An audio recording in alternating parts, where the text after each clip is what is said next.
तो दोस्तों आप लोग का स्वागत है एग्जाम प्रिपरेशन के नए वीडियो में। चलिए आज आप लोग का टेस्ट चलेगा। कल सॉरी आप लोग का कल टेस्ट नहीं हो पाया था फिजिक्स का, तो आज आप लोग का 2 दिन करके आप लोग आज केमिस्ट्री शुरुआत करेंगे। आज आप लोग का केमिस्ट्री टोटल 4 चैप्टर टेस्ट 1 का चलेगा। ठीक है, तो चलिए शुरुआत करते बिना किसी टाइम वेस्ट किए हुए। अगर पसंद आया तो चैनल को सब्सक्राइब और लाइक कर दीजिएगा वीडियो को। ठीक है, तो पहला ही क्वेश्चन आप लोग का स्क्रीन पर देखने को मिलेगा यहाँ पे।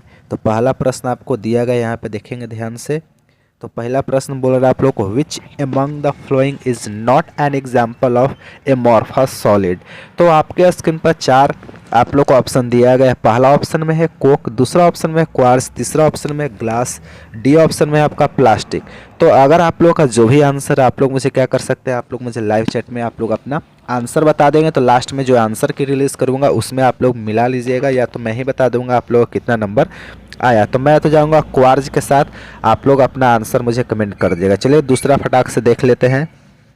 दूसरा क्वेश्चन क्या बोल रहा है आप लोग स्क्रीन पर देखेंगे। तो दूसरा क्वेश्चन आपको बोला गया है यहाँ पे, amorphous solids are also known as. तो इसका करेक्ट आंसर कहाँ जाएगा। तो इसमें 4 ऑप्शन दिए गए हैं। पहला ऑप्शन देखेंगे ध्यान से, तो पहला ऑप्शन दिया गया है ट्रू सॉलिड, तीसरा ऑप्शन दिया दूसरा ऑप्शन दिया गया सीडो सॉलिड, सी ऑप्शन दिया गया पॉलीक्रिस्टलिन सॉलिड, और चौथा ऑप्शन है नन ऑफ दिस। तो इसका करेक्ट आंसर कौन सा जाएगा, आप लोग मुझे लाइव चैट में मुझे अपना आंसर दीजिएगा। मैं जाऊंगा सीडो सॉलिड के साथ। तीसरा देखेंगे क्वेश्चन, तीसरा क्वेश्चन क्या बोल रहा है यहाँ पे। तीसरा क्वेश्चन आपको बोला जा रहा है यहाँ पे, which among the following is not true for crystalline solid. Crystalline solid के लिए कौन सा इसमें से ट्रू है। पहला ऑप्शन है they have sharp melting point, B option दिया गया आपको they show any anisotropy, D they are also called true solids, D में do not show long range order. तो इसका करेक्ट आंसर कौन सा जाएगा। तीसरा का आप लोग को मेरे ख्याल से जाना चाहिए, डी वाला ऑप्शन जाना चाहिए, they do not show long range order. चलिए लगा चौथा नंबर क्वेश्चन देख लेते हैं। चौथा नंबर क्या बोल रहा है आप लोगों को, विच among the following is an example of network solid. Network solid के लिए कौन सा एग्जाम्पल आप लोग को दिया है। ऑप्शन है पहला CH2, बी कार्बन, सी KF, डी H2O। तो इसका करेक्ट आंसर कौन सा जाएगा। 4 का करेक्ट आंसर जाना चाहिए मेरे ख्याल से कार्बन जाना चाहिए। नेक्स्ट क्वेश्चन आप लोग अपना आंसर करते रहिएगा। ठीक है, यहाँ पे आप लोग देख सकते हैं टाइमर चल रहा है इसलिए मैं फटाफट करवा रहा हूँ। यहाँ पे how many tetrahedral voids can exist per unit cell in hexagonal close packing sphere. तो बिहार बोर्ड में आप लोग का सॉलिड से क्वेश्चन पूछते हैं, नीट में नहीं पूछता है, और CBSE में भी आप लोग को मेरे ख्याल से नहीं आता होगा। ठीक है, तो आप लोगों को जिनको ज़रूरत रहेगा आप लोग मुझे कमेंट करते रहिएगा। ठीक है, तो इसका how many tetrahedral voids can exist per unit cell in hexagonal close packing sphere. Option 12, 8, 24, 18 इसमें से कौन सा करेक्ट सही हो जाएगा इसका। तो मेरे ख्याल से 12 होना चाहिए। 6 नंबर देखेंगे, example of ferromagnetic substances is. Ferromagnetic substances के एग्जाम्पल कौन कौन सा है। तो आपके स्क्रीन पर 4 ऑप्शन दिया गया है, NaCl, KMnO4, CO, Fe3O4। तो इसका करेक्ट आंसर कौन सा जाएगा। 6 का मेरे ख्याल से जाना चाहिए कार्बन मोनोऑक्साइड CO। नेक्स्ट है यहाँ पे coordination number of HCP and CCP। ये सब आप लोग का टॉप मोस्ट इंपॉर्टेंट क्वेश्चन है यहाँ पे। तो करेक्ट आंसर कौन सा जाना चाहिए। 7 नंबर का, 7 नंबर का मेरे ख्याल से जाना चाहिए C नहीं होगा, मेरे ख्याल से D होना चाहिए। ठीक है, 7 का D। चलिए आप लोग अपना आंसर देते रहिएगा। 8 नंबर देखेंगे, brass is an example of BRASS। Brass is an example of molecular crystal है कि आयोनिक क्रिस्टल है कि कोवलेंट क्रिस्टल है कि मेटालिक क्रिस्टल है। इन चारों में से आप लोग का जो भी परफेक्ट आंसर लग रहा है आप लोग मुझे क्या करिएगा, कमेंट कीजिएगा। फिलहाल मैं डी के साथ जाऊंगा। नेक्स्ट 9 नंबर क्वेश्चन देखेंगे, what is the total number of atoms per unit cell in face centred cubic structure. तो फेस क्यूबिक स्ट्रक्चर में कितना हो नंबर ऑफ एटम्स होता है। तो 1 होता है कि 6 होता है कि 2 होता है कि 4 होता है। तो 9 नंबर का आप लोग का जो करेक्ट आंसर होगा आप लोग कमेंट कीजिएगा। मैं जाऊंगा डी के साथ। और 10 नंबर क्वेश्चन देखेंगे, चैप्टर 1 का पहला test, number of atoms per unit cell in a body centred cubic structure is. कितना जाएगा इसका करेक्ट आंसर। तो इसका करेक्ट आंसर होना चाहिए 4 होगा कि 1 होगा, 6 होगा कि 2 होगा। तो मैं जाऊंगा किसके साथ, 2 के साथ जाऊंगा। और आप लोग मुझे 30 सेकंड का समय दें, मैं आप लोग का आंसर और एक्सप्लेनेशन दिखाता हूँ ऑन स्क्रीन। चलिए दोस्तों, देख सकते हैं सॉलिड स्टेट का टेस्ट 1 है। आप लोगों को बहुत सा टेस्ट में लेने वाला हूँ और देख सकते हैं 5 मिनट में 10 क्वेश्चन और 10 में 10 सही है। अब चलिए एक्सप्लेनेशन और आप लोगों का पूरा डिटेल्स दिखाते हैं। पहला क्वेश्चन आप लोगों से पूछे गए थे, विच among the following is not example of amorphous solid. इसका आंसर मैंने दे रखा था क्वार्ट्ज, जो कि 100% सही है। इसका एक्सप्लेनेशन भी देख सकते हैं, यहाँ पे देख सकते हैं एक्सप्लेनेशन। आप लोगों को सेटिस्फाइड लगे तो वीडियो को लाइक और शेयर जरूर कीजिएगा। Quartz is not amorphous solid, ठीक है। नेक्स्ट क्वेश्चन का आप लोग एक्सप्लेनेशन देखेंगे। दूसरा क्वेश्चन पूछा गया था, amorphous solid are also known as, मैंने इसका आंसर दिया था सीरो सॉलिड्स। इसका एक्सप्लेनेशन देखेंगे तो सीरो सॉलिड क्यों होगा, क्योंकि because they show property of flowing like liquids, ठीक है। एक्सप्लेनेशन आपसे सेटिस्फाइड होंगे एक्सप्लेनेशन से।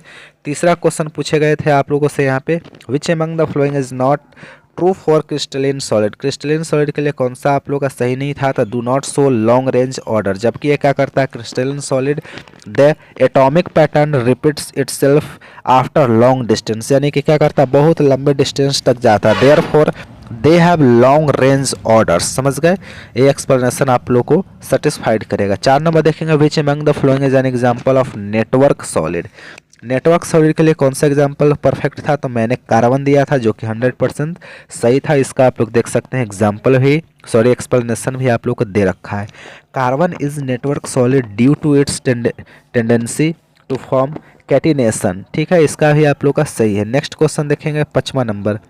5 नंबर है, how many tetrahedral voids can exist per unit cell in hexagonal close packing sphere. तो इसका करेक्ट आंसर कौन सा हो जाएगा, 12 नंबर। देख सकते हो option for HCP packing Z number of atoms per unit cell is 6 and number of TD voids are Z2, 6 दूना 12, तो इसका 12 आंसर सही था।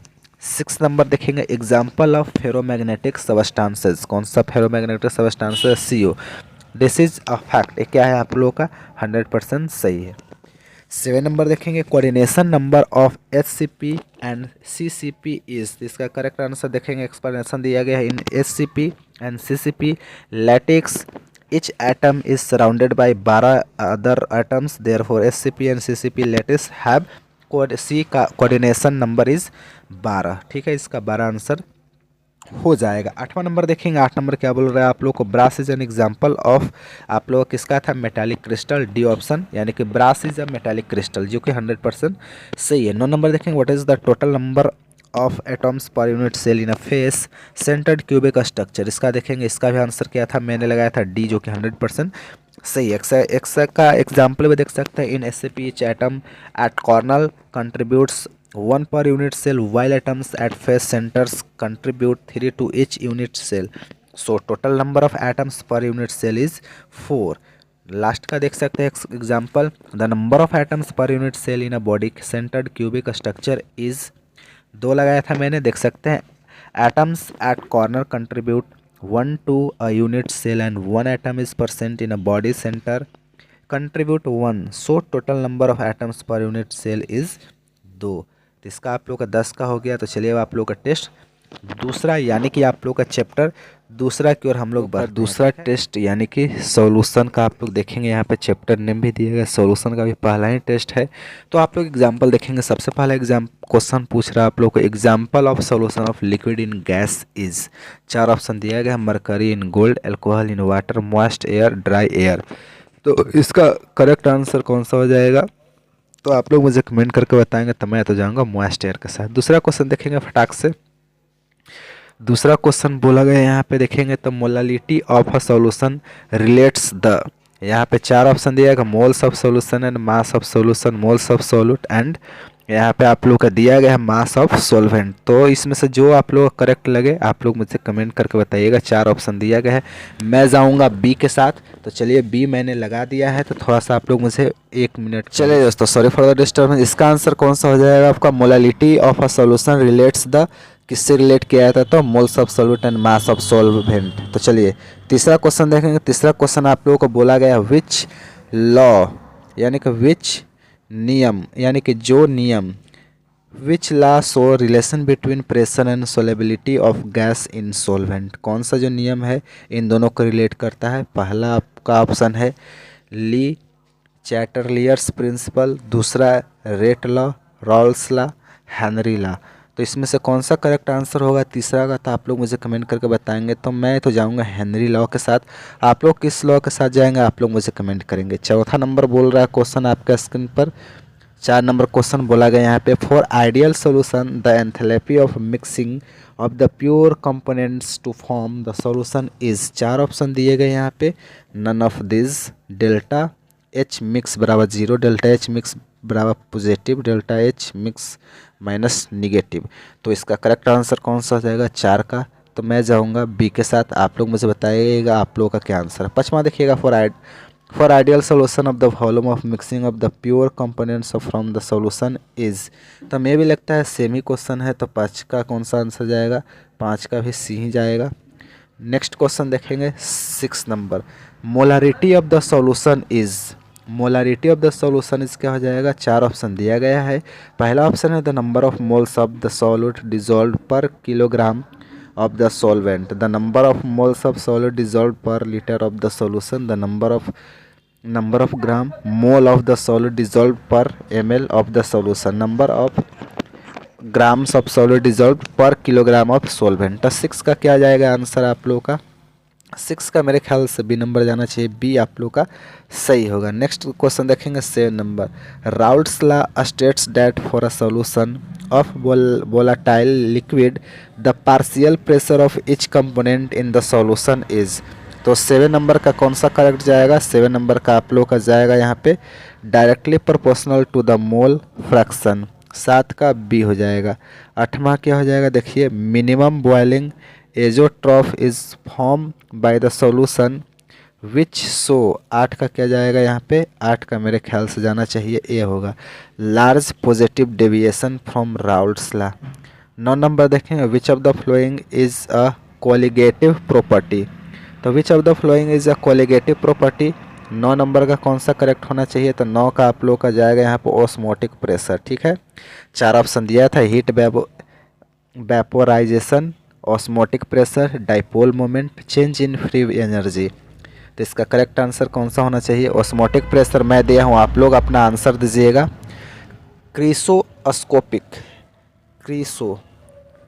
क्राइसस्कोपिक कांस्टेंट ऑफ लिक्विड इज, इसका करेक्ट आंसर कौन सा हो जाएगा, factor used for the calculation of elevation in boiling point.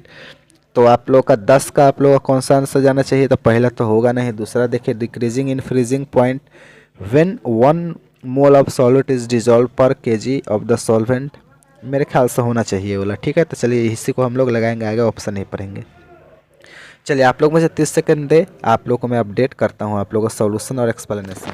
तो दोस्तों आप लोग देख सकते हैं मैंने अपना टेस्ट का रिजल्ट आपके स्क्रीन पर दिखा दिया। चलिए इसका सॉल्यूशन देखेंगे और एक्सप्लेनेशन। पहला आप लोगों का दिया गया था एग्जाम्पल, यहाँ पे देखिए example of solution of liquid in gas is. तो इसका दिया गया था आंसर मैंने दिया था मोइस्ट एयर, जो कि एक्सप्लेनेशन देख सकते हैं दिया गया है, solution is water, solute is water liquid and solvent is gas air. ठीक है, एक्सप्लेनेशन से आप लोग सेटिस्फाइड हैं।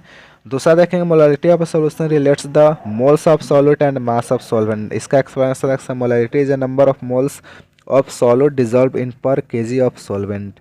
तीसरा देखेंगे फटाफट, which law shows the relation between pressure and solubility of a gas in solvent. तो यहाँ पे दिया गया हेनरीज लॉ होता है, तो देख सकते हैं Henry law states that as the partial pressure of gas increases over liquid solubility of gas also increases। चौथा नंबर देखेंगे, for ideal solution the enthalpy of mixing of the pure components to form the solution is delta H mix बराबर 0, जो कि correct है। 55 number देखेंगे, for ideal solution of the volume of mixing of the pure components to form the solution is same ही है, तो इसका भी वही आंसर जाएगा सी। देख सकते हैं for ideal solution there is no increase or decrease in volume of mixing, explanation भी से। 6 नंबर देखेंगे, molarity of the solution is आप लोग का the number of moles of solid dissolve per litre of the solution. इसका correct explanation थोड़ा सा missing है। तो Raoult's law states that for solution of volatile liquid the partial pressure of each components in the solution is B. आप लोग का क्या हो जाएगा, directly proportional to the mole fraction, B आप लोग का करेक्ट जाएगा। Raoult's law states that for solution of volatile liquids. ठीक है, इसका करेक्ट आंसर आप लोग का बी है, एक्सप्लेनेशन भी आप लोग का दिया गया है। 8 नंबर देखेंगे, minimum boiling azeotrope is form by the solution which show, पहला जाएगा large positive deviation from Raoult's law. Explanation देख सकते हैं, positively deviated non ideal solution from minimum boiling point azeotropes. ये आप लोग का सही है। 9 नंबर देखेंगे, which of the following is a colligative property. Osmotic pressure मैंने लगाया था जो कि सही है, एक्सप्लेनेशन देख सकते हैं। Colligative property is dependent on no of number of moles of solid, pi बराबर CRT आप लोग का सही है। 10 नंबर देखेंगे, cryoscopic constant of liquid is decreases in freezing point when 1 mole of solid is dissolve per KG of the solvent. B आप लोग का सही है, देख सकते हैं। डेल्टा टी बराबर KFM when M molarity of इतना इतना आप लोग का दिया गया है, ठीक है। चलिए आप लोग का एक्सप्लेनेशन हो गया, तो चलिए टेस्ट 3 की ओर बढ़ते हैं। चलिए दोस्तों, टेस्ट तीसरा यानी कि टेस्ट 1 ही है, लेकिन चैप्टर नंबर कौन सा है, तो चैप्टर नंबर आप लोग का शुरू हो चुका है, आप लोग का तीसरा इलेक्ट्रोकेमिस्ट्री, ठीक है। तो इलेक्ट्रोकेमिस्ट्री आप लोग देखेंगे ध्यान से। तो इलेक्ट्रोकेमिस्ट्री में आप लोगों को क्या क्या दिया गया है, आप लोग ध्यान से देखेंगे। पहला प्रश्न आप लोगों का स्क्रीन पर है, electrochemistry is the study of production of electricity from. तो इसका करेक्ट आंसर की बात करें तो करेक्ट आंसर कौन सा हो जाएगा, तो आप लोग मुझे अपना आंसर बताएंगे कौन सा आंसर इसका सही होगा। तो मैं तो जाऊंगा किसके साथ, तो देख सकते हैं बड़ा बड़ा है तो इसको पढ़ना इम्पॉसिबल है, तो मैं देखता हूँ यहाँ पे कौन सा जाएगा। पहला, nuclear energy and the use of electrical energy to bring about non spontaneous chemical transformation. तो इसका आप लोग का पहला तो होगा नहीं। चलिए दूसरा, energy release during spontaneous chemical reaction and the use of electrical energy to bring about non spontaneous chemical transformation. ये मेरे को सही लग रहा है, तो मैं बी के साथ जाऊंगा। दूसरा आप लोग बताएंगे कैल्वेनिक, यहाँ पर गैल्वेनिक और voltaic cell converts the chemical energy liberated during a redox reaction to. 4 option है, electrical energy, electromagnetic energy, thermal energy और एक्वास्टिक एनर्जी। तो इसका करेक्ट आंसर कौन सा हो जाएगा, दुई का मेरे ख्याल से इलेक्ट्रिकल एनर्जी होना चाहिए, ठीक है। तीसरा देखेंगे, तीसरा प्रश्न क्या बोल रहा है आप लोग को स्क्रीन पर। तीसरा प्रश्न आपको बोला गया यहाँ पे, electrolytic cell is a device for using electrical energy to carry. 4 option दिए गए हैं। पहला, non spontaneous chemical reaction, B spontaneous chemical reaction, C आप लोग का दिया गया है non spontaneous chemical reaction, D non spontaneous chemical reaction. यानी कि 2 ऑप्शन एक ही सेम जैसा है, तो 3 का आप लोग किसके साथ जानना चाहिए, तो 3 का आप लोग का सी होगा और डी भी हो सकता है, ठीक है। इसीलिए 2 सी और डी दोनों सेम ही ऑप्शन है, तो सी और डी दोनों में से जो भी लगाएंगे वो भी आप लोग का सही होना चाहिए। 4 नंबर प्रश्न आपसे क्या पूछ रहा है स्क्रीन पर, देखिए 4 नंबर बोल रहा है, fundamental difference between an electrolytic cell and the galvanic cell is that an electrolytic cell free energy. तो 4 ऑप्शन दिए गए हैं स्क्रीन पर, तो चौथा में चारों में से कौन सा सही होगा, decreases work is done by the system by the non outside world आप लोग का पहला ऑप्शन है। दूसरा is supplied in the form of mechanical work done of the system by the outside world. B option है। C देखेंगे, is supplied in the form of mechanical work done by the system on the outside world. C D देखेंगे, is supplied in the form of electrical form done work done on the system by the outside world. तो इसका correct answer कौन सा हो जाएगा, तो 4 का आप लोग का करेक्ट आंसर जाना चाहिए, तो मेरे ख्याल से तो डी के साथ जाना चाहिए। 5वां नंबर देखेंगे, standard electrode potential are measured with the concentration of all the species involve in the half cell is. Option A में 3 है, बी में 4 है, सी में 2 है, डी में 1 है। तो 5 का आप लोग का कौन सा आंसर जाना चाहिए, तो मेरे तो जाऊंगा अपना डी के साथ। आप लोग अपना चूज़ करके बताइएगा लाइव कमेंट में, ठीक है। Standard hydrogen electrode, 6 number question देखेंगे। Standard hydrogen electrode operated under standard condition of 1 atom H2 pressure 25 degree centigrade and pH बराबर 0 has a cell potential of। A option है 0.5 वोल्ट, बी 1.0 वोल्ट, सी है 0.33 volt, D में है 0 volt. तो इसका correct answer कौन सा हो जाएगा, 6 का मेरे ख्याल से 0 वोल्ट होना चाहिए। आप लोग कमेंट करके बताएंगे इसका क्या आंसर है, ठीक है। 7 नंबर देखेंगे, for a general electrical reaction of the type of. इसमें थोड़ा सा मिसिंग है, तो आप लोग इसका सही से लगा लीजिएगा, ठीक है। इसका देख सकते, इसका दिखा रहा है लेकिन इसका दिखाता है लेकिन गायब हो जाता है तुरंत। देखिए गायब हो गया ना, इसलिए इसमें थोड़ा सा प्रॉब्लम है। तो 7 नंबर का आंसर आप लोग एक्सप्लेनेशन। 8 नंबर में भी सेम वैसा ही है, तो 8 नंबर का भी हम लोग क्या कर देंगे, छोड़ देंगे, ठीक है। तो इसका एक्सप्लेनेशन मैं बता दूंगा, प्रश्न मैं पढ़ देता हूँ, ठीक है। प्रश्न दिया गया है आप लोगों का यहाँ पे, for general electrochemical reaction of the type Nernst equation can be written as, ठीक है। नर्नेस्ट इक्वेशन कौन लिखा है। 8 नंबर देखेंगे, relationship between equilibrium constant of the reaction and standard potential of the cell in which that reaction takes place. इसका भी option थोड़ा सा मिसिंग हो गया है, किसी तरह से टाइपिंग मिस्टेक।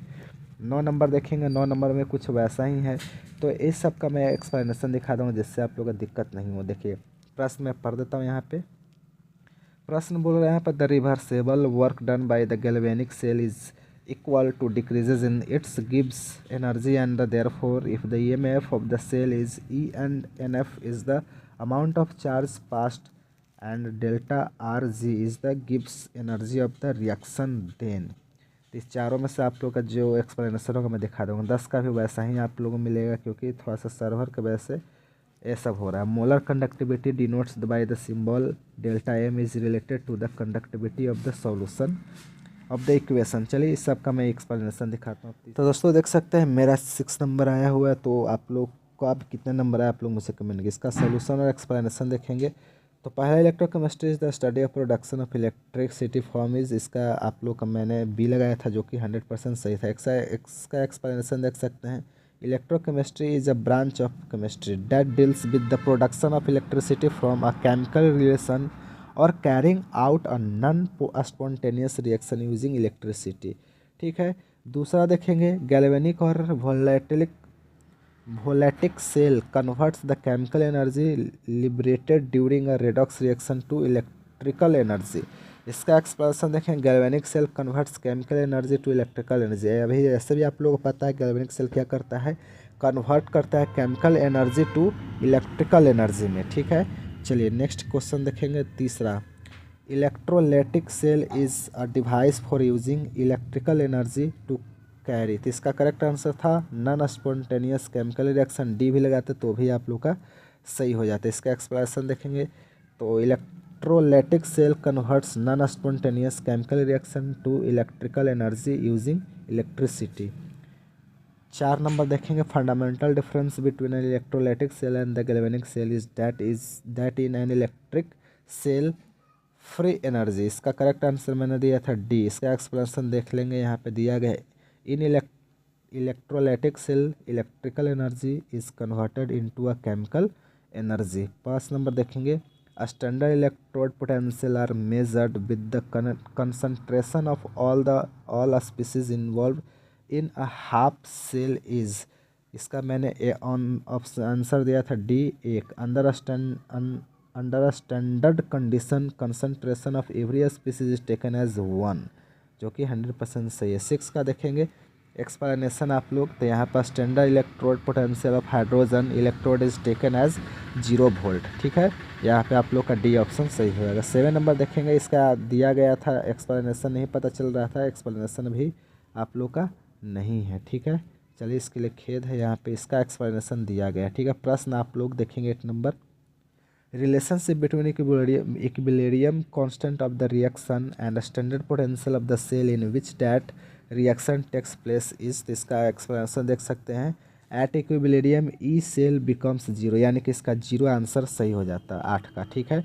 9 नंबर देखेंगे, the reversible work done by the galvanic cell is equal to in decreases in its Gibbs energy and therefore if the EMF of the cell is E and NF is the amount of charge passed and delta RG is the Gibbs energy of the reaction, then इसका explanation आप लोग का missing है, sorry. 10 का देखेंगे, 10 का explanation दिया गया है, ठीक है। तो 10 का आप लोग देख सकते हैं एक्सप्लेनेशन। 10 बोलेगा, molar conductivity is a specific conductivity of a solution having 1 mole of electrolyte dissolve per litre of solution, ठीक है। इसका करेक्ट आंसर आप लोगों का कौन सा था, सी ऑप्शन था। ठीक है, तो चलिए आप लोग को नेक्स्ट चैप्टर की ओर बढ़ते हैं। तो अब चैप्टर 4 का देख लेते हैं, केमिकल काइनेटिक्स। केमिकल काइनेटिक्स का टेस्ट 1 में 10 टॉप मोस्ट इंपोर्टेंट क्वेश्चन देखने को मिलेगा। पहला ही प्रश्न आप लोग को दिया गया, study of rate of chemical reaction is known as. प्रश्न आप लोग का, study of rate of chemical reaction is known as, इसको क्या बोलते हैं हम लोग, इसको बोलते हैं केमिकल काइनेटिक्स बोलते हैं। इसमें कोई शक वाली बात नहीं है, 4 ऑप्शन में से आप लोग लास्ट वाला ऑप्शन सही है।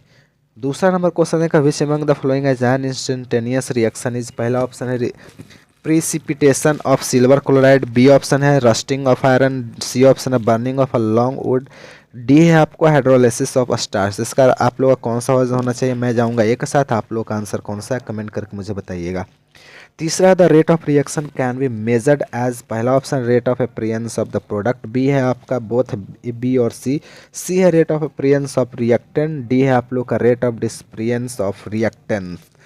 तो 3 का आप लोग कौन सा सही जाएगा, आप लोग मुझे कमेंट कीजिएगा, मैं आप लोग का जाऊंगा बी और सी के साथ। ठीक है, नेक्स्ट क्वेश्चन की ओर बढ़ेंगे। नेक्स्ट क्वेश्चन है जिसमें आप लोग का क्वेश्चन तो है लेकिन ऑप्शन आप लोग का गायब हो गया है, नेटवर्क इशू चल रहा है। Rate of reaction for the combustion of पर प्रोपेन इज इक्वल टू। आप लोग इसका एक्सप्लेनेशन देख लीजिएगा। ठीक है, यहाँ पे आप लोग पास दिएगा, what is the order of reaction which has a rate expression rate K into A 3 की पावर 3/2 बी के पावर -1। इसका करेक्ट आंसर कौन सा हो जाएगा, तो इसका करेक्ट आंसर होना चाहिए 5 का, मेरे ख्याल से जाना चाहिए 3/2। नेक्स्ट क्वेश्चन देखेंगे। नेक्स्ट क्वेश्चन है यहाँ पे 6, molecularity of a reaction. Option A में है can have a fractional values, B में है आपको कैन बी 0, सी में है आप लोग is always a whole number, D में है आप लोग can not be less than 0। तो 6 नंबर का आप लोग कौन सा सही हो जाएगा, 6 का आप लोग का इज ऑलवेज होल नंबर हो जाएगा। 7, for which of the following reaction the units of rate constant and rate of the reaction are same. पहला ऑप्शन है थर्ड ऑर्डर रिएक्शन, बी में है आप लोग फर्स्ट ऑर्डर रिएक्शन, सी में है 0 ऑर्डर रिएक्शन, डी में आपका सेकंड ऑर्डर रिएक्शन। तो 7 नंबर का आप लोग कौन सा सही होना चाहिए, 7 का आप लोग हो जाएगा 0 ऑर्डर रिएक्शन, यानी कि ऑप्शन सी। 8 नंबर देखते हैं, 8वां नंबर क्वेश्चन क्या बोल रहा है आप लोग के यहाँ पे, which of the following statement is true for order of reaction. Option A में it can have a fractional value, B में है it depends on the stoichiometric coefficient of reaction as well as products, C में it can not be determined experimentally, D में यहाँ पर it can be written from the balance chemical equation. तो 8 number का आपका correct answer कौन हो जाएगा, आप लोग मुझे कमेंट करके बताइएगा, मैं जाऊँगा अपना ए के साथ। ठीक है, तो चलिए ए आप लोग लगा लीजिएगा अगर होगा तो। अगला 9 नंबर देखेंगे, for reaction P A plus Q B products the rate law expression is R बराबर के ए के पावर आई बी के power M, which among the following statement is true for this expression, P plus Q may और may not be equal to 1 + m। इसमें से आप लोग का जो करेक्ट लगेगा 9 नंबर का आप लोग लगा लीजिएगा, मैं जाऊँगा ए के साथ, आप लोग किसके साथ जाएंगे मुझे कमेंट करके बताएंगे। For the first order reaction half life is equal to, तो इसका भी क्वेश्चन का भी इसका एक्सप्लेनेशन में बता दूंगा। चलिए अब आप लोगों से मिलेंगे ऐसे अपडेट के साथ नेक्स्ट डे, और आप लोगों को मैं सोल्यूशन दिखाता हूँ, उसके बाद मिलेंगे। देख सकते हैं आप लोग का दिया गया, इसका आंसर आप लोग का दिया गया 7, मेरा 7 नंबर आया। यहाँ पे देखेंगे सोल्यूशन, तो सोल्यूशन में आप लोग का एक्सप्लेनेशन दिखाता हूँ। ठीक है, तो पहला देखेंगे study of rate of chemical reaction is known as, यहाँ पे केमिकल काइनेटिक्स, इसका एक्सप्लेनेशन देखेंगे chemical kinetics deals with rate of a chemical reaction. दूसरा देखेंगे यहाँ पे which among the following is an instantaneous reaction, यहाँ पे precipitation of silver chloride, option A आप लोग का मैंने लगाया था जो कि सही है, इसका एक्सप्लेनेशन देख सकते हैं। Precipitation of AgCl is an example of instantaneous reaction. ठीक है, तीसरा देखेंगे यहाँ पे the rate of reaction can be measured as, यहाँ पे बोथ बी और सी, यहाँ पे देख सकते हैं explanation, rate of reaction can be measured in terms of rate of disappearance of reactant और rate of appearance of product. 4 number देखेंगे यहाँ पर rate of reaction for the combustion of propane is equal to, इसका answer मैंने लगाया था all of the above, मैंने नहीं लगाया था। ठीक है, इसका एक्सप्लेनेशन भी मिसिंग है। नेक्स्ट क्वेश्चन देखेंगे विच what is the order of reaction which has a rate expression, rate के इतना इतना था, जिसका मैंने लगाया था बी जो कि गलत था, सी आंसर था 1/2। एक्सप्लेनेशन देख सकते हैं यहाँ पे, टोटल ऑर्डर ऑफ रिएक्शन बराबर order of right to A plus order to right to B. ठीक है, तो मेरे से एक गलती हो गया था यहाँ पे।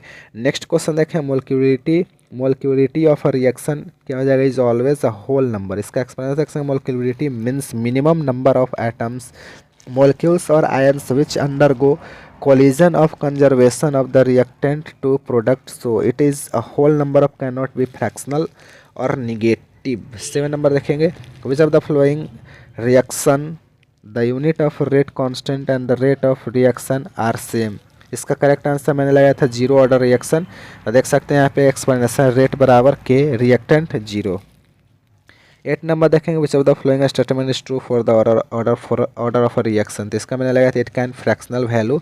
इसका एक्सप्लेन दे सकते हैं, order of a reaction is experimentally determined quantity so it can be negative, fractional और जीरो। 9 नंबर देखेंगे यहाँ पे, for a reaction P A plus Q B products the rate law expression is R K M B, which among the following statement is true for the expression. यहाँ पे क्या हो जाएगा, A option सही होगा, पी प्लस क्यू मे और may not be equal to यहाँ पे एल प्लस एम। यहाँ पे जाएगा order of reaction is experimentally determined quantity it may और may not be equal to stoichiometric coefficient. ठीक है। 10 नंबर देखेंगे, for the first order reaction half life is equal to B, इसका सही होता है, इसका एक्सप्लेनेशन देख सकते हैं। For first order reaction half life of independent to initial concentration of reactant. तो चलिए, होप आप आज आप लोग का टेस्ट में एंजॉय किया। चलिए आप लोग से मिलेंगे नेक्स्ट डे टेस्ट के दिन।